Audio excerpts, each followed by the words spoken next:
Next ఇటు చూసుకుంటే mega family ఉంది. Yeah. మెగా ఫ్యామిలీ హీరోలతో అందరితో చేస్తారా? ఎవడో చేసినట్టున్నారు రామ్ చరణ్ గారు. ఎవడు రామ్ చరణ్తో చేశాను సార్. మొన్న గాడ్ ఫాదర్ చిరంజీవి గారితో చేశాను. పవన్ కళ్యాణ్ గారితో అయితే అసలు నేను 2001లో సినిమా పవన్ కళ్యాణ్ గారిది పెద్ద హిట్ సినిమా ఖుషీనా? ఖుషీలో కలకట్టా ఫైట్లో నాతోనే స్టార్ట్ అవుతుంది. అవును. అప్పుడు బిగినింగ్ నాకు ఇంకా దిల్లు గిల్లు ఏమీ లేదు అప్పుడు 2001 నువ్వు నేను ఒక్కడు జరిగేటప్పుడు. అవును. దాని తర్వాత కాటమరాయుడు చేశాను, గబ్బర్ సింగ్ 2 చేశాను. సో 3 సినిమాలు ఆయనతో చేసేసాను. సాయిధరం తేస్త అయితే అది పెద్ద సినిమా. సుప్రీం చేశాను, సుబ్రహ్మణ్యం ఫర్ సేల్ చేశాను. ఇప్పుడు 100 crores సినిమా ఇప్పుడు జరుగుతుందని. అవును. హనుమాన్ నిరంజన్ రెడ్డి గారిది. అవును. దాంట్లో జగపతి బాబు గారు నేను ఒక ఫ్లాష్ బ్యాక్లో పెద్ద ఎపిసోడ్ చేస్తున్నాను.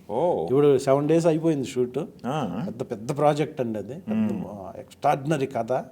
దాంట్లో ఒక ఫ్లాష్ బ్యాక్లో మెయిన్ స్ట్రీమ్లో మంచి క్యారెక్టర్ ఇచ్చారు నాకు డైరెక్టర్ గారు. Debut director. చాలా థ్యాంక్ఫుల్ టు హిమ్ అండి. ఓకే, అది చేస్తాం. మెగా ఫ్యామిలీ అందరితో చుట్టేస్తా అలా చేసుకుంటూ వెళ్తున్నాం. ఇంకెంతవరకు వెళ్తాం అనేది తెలియదు. పవన్ గారు అప్పుడు ఖుషి అప్పుడు చేశారన్నారు కదా, అప్పటికి ఇప్పటికి ఏమైనా మారా? కాటమరాయుడికి ఇప్పటికి ఏమైనా ఏం మారలేదు సార్. ఖుషీలో నాకు ఇప్పటికి గుర్తు. ఖుషీలో ఆయన నన్ను ఇక్కడ లెగ్తో ఒక కిక్ ఉంటుందండి. అవును. అది అప్పుడు ఆయన ఒక్కసారి కాలుతో కిక్ చేయటం కోసం నాకు ఆయన చెప్పిన సేఫ్టీ మెజర్స్ ఇప్పటికి కూడా గుర్తుంది నాకు.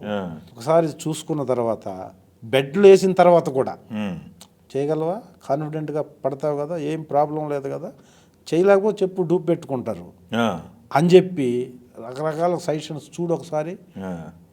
నేను పడితే ఆయన చూసి ఓకే ప్రాపర్గా పడుతున్నాడు అని నమ్మి టచ్ చేయకముందు ఒకసారి సారీ చెప్పి, కాలు టచ్ అయిన తర్వాత షార్ట్ అయిపోయిన తర్వాత సారీ ఏమనుకోవద్దని చెప్పి, అంత హ్యూమినిటీ అండి, అంత హ్యూమరు.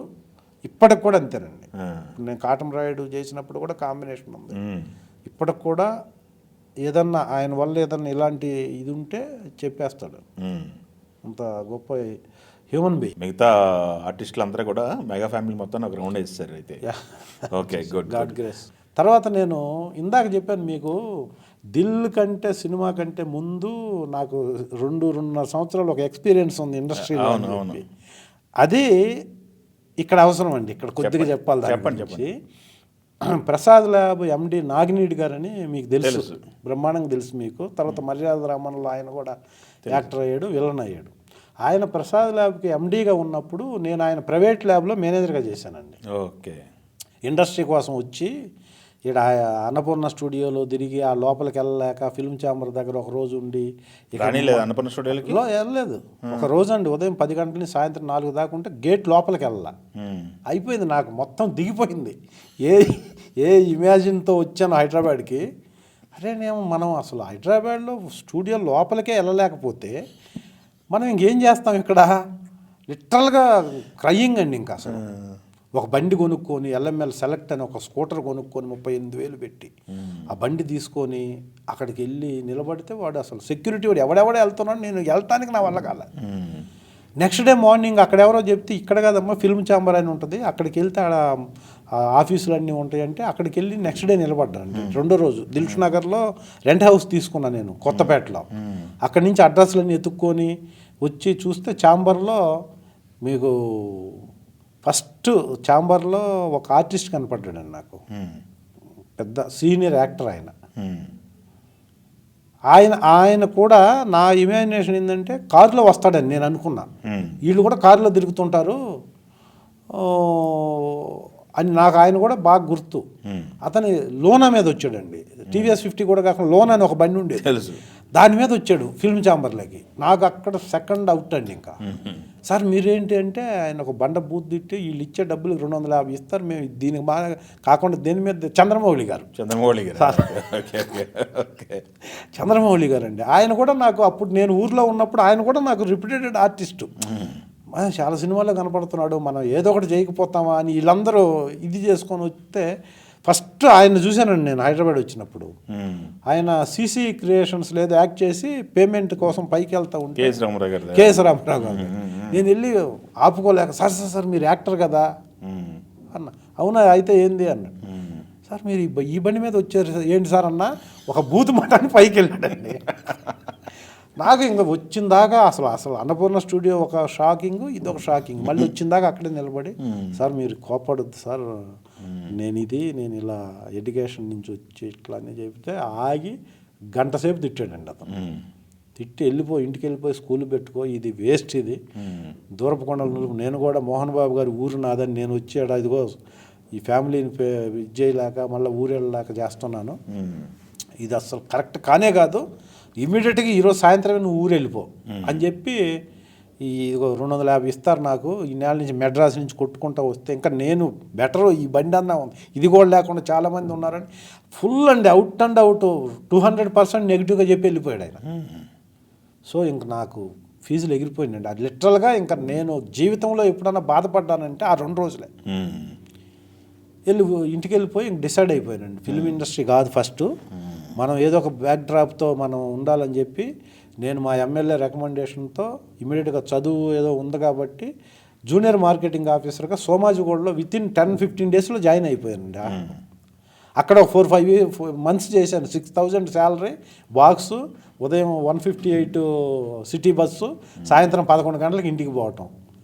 75,000 శాలరీలు ఇచ్చి రాజాలాగా ఉన్నా నేను, ఏంటి ఈ బతుకు నాకని ప్రతిరోజు బాధపడుతున్న సందర్భంలో ఈ ఆపర్చునిటీ అక్కడ ఉన్న స్టాఫ్ ఎవరో చెప్పారు నాకు, ల్యాబ్లో ఒక చిన్న ల్యాబ్ ఒకటి పెడుతున్నారు, ఇంటర్మీడియట్ చదివిన కుర్రోడు ఒకడు ఉండాలని చెప్తే, ఇంకొక అది సినిమా ల్యాబ్ అని చెప్పటం మూలాన ఈనాడులో కూడా ఎందుకు జాయిన్ అయినా, అప్పుడు రామోజీ ఫిల్మ్ సిటీ కన్స్ట్రక్షన్ 96లో అటు వెళ్ళిపోవచ్చు సినిమాలకి, దీంట్లో జాబ్ చేసి అటు వెళ్ళిపోతే ఏదన్నా ఆపర్చునిటీ వస్తాయని థింక్ చేసి దాంట్లో అడిగా నేను. సో అది చేయలేదు. తర్వాత ఇక్కడికి వస్తే ఈయన 1,300 ఇస్తాను నేను జీతము, 180 రూపాయలు జనరల్ బస్ పాస్కి ఇస్తాను, అంతకు మించి నేను ఇవ్వలేను అన్నాడు. పెట్టుకోవటం ఇష్టం లేక 6,000 చేసి జాబ్ వదిలేసి 1,300 జాయిన్ 1,300కి మళ్ళీ వచ్చి నేను జాయిన్ అవుతాను సార్ అన్న. ఆయన తిట్టాడండి. ఫస్ట్ చంద్రమౌళి గారు ఏం తిట్టాడో అదే తిట్టాడు. అంటే ఇప్పుడు మనల్ని ఎవరు నన్ను అడిగినా మనం కూడా అదే చెప్తాం ఇండస్ట్రీ గురించి, రావుద్రా బాబు అంత ఈజీ కాదు ఇదని చెప్పి అక్కడ ఆయన్ని కన్వే చేసి ఆయన దగ్గర అదే శాలరీకి అక్కడ జాయిన్ అయ్యాను. జాయిన్ అయ్యి ఎందుకు జాయిన్ అయ్యానంటే, సినిమా స్టిల్ ఫోటోగ్రాఫర్స్, మేనేజర్లు అదే పని కదా ల్యాబ్, మనకి ఇంకా సర్కిల్ ఇంప్రూవ్ అవుద్ది. తర్వాత మనం ఆయనకు జెన్యున్గా చెప్పా, ఇది సార్ ఇందుకు వచ్చాను నేను అంటే, నీ కర్మ, నువ్వు ఎక్కడన్నా పోతాను, నేను నాశనం అయిపోతానంటే నేనేం చేస్తాను ఇంకా అని చెప్పి అసలు చేరాలి అని చెప్పేసి ఆ శాలరీ చెప్పాడు ఆయన. ఆయన మోటో అది ఇవ్వాలని కాదు, ఈయన పంపించేసారు లెటో కట్ట, కొంచెం రెఫరెన్స్తో వెళ్ళాం అక్కడికి, చెప్పాడు. మళ్ళీ ఆయన కన్వే, నేను అదే శాలరీకి జాయిన్ అయ్యానండి. అక్కడ 2.5 years చేశా. 96 నుంచి 98 నాకు అవకాశం వచ్చిందాకా 25,000 శాలరీ నాకు, బండి, ఫ్లాట్ రెంట్ నేనే కాదు, ల్యాబ్ కూడా ఎక్స్ట్రీమ్ డెవలప్ అయిపోయింది. శాలరీ 25,000 ఇచ్చారు లాస్ట్ నేను వచ్చేసేటప్పుడు. ల్యాబ్ కూడా 25 lakhs ఎక్విప్మెంట్ కొన్నాము, నేనే మొత్తం ఆర్గనైజ్ చేసేవాడిని. వచ్చేటప్పుడు ఆయన అంటే ఆయనకి చెప్పాను కదా నేను ఫస్ట్లో, నేను అసలు 12-14 గంటలు వర్క్ చేసేవాడిని అండి. అందరు ప్రొడ్యూసర్ల కాడికి వెళ్ళి క్రియేట్ నోట్లు ఇచ్చి, అప్పుడు చాలా సినిమాలు నేనున్న ఆ స్పాన్లో 150 సినిమాలు వర్క్ చేశాను ల్యాబ్లో చేసుకొని, నాకు ఇండిపెండెంట్ సర్కిల్ వచ్చిన తర్వాత అలాగ పరిచయమే రాజా గారు, స్టిల్ ఫోటోగ్రాఫర్ రాజా అని నాగార్జునకి పర్సనల్గా చేసేవాడు. ఆయన తీసుకెళ్ళి వైవిఎస్కి పరిచయం చేసి నా బాధ భరించలేక, నా గోల భరించలేక ఒక ఆల్బమ్ పెట్టుకుని ఎవడు వస్తే ఆడికి ఆల్బమ్ చూడండి, నాకు నేను యాక్టర్ అవ్వాలని చెప్తుండేవాడు.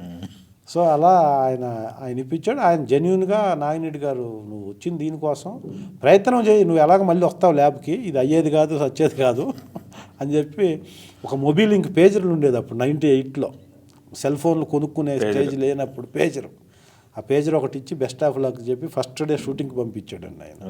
సో ఒక రకంగా ఇక్కడ ఇండస్ట్రీలో నేను తొందరగా అన్ని సినిమాలు చేయడానికి మా నాగిరెడ్డి గారు సపోర్టు అసలు నేను మర్చిపోకూడదండి.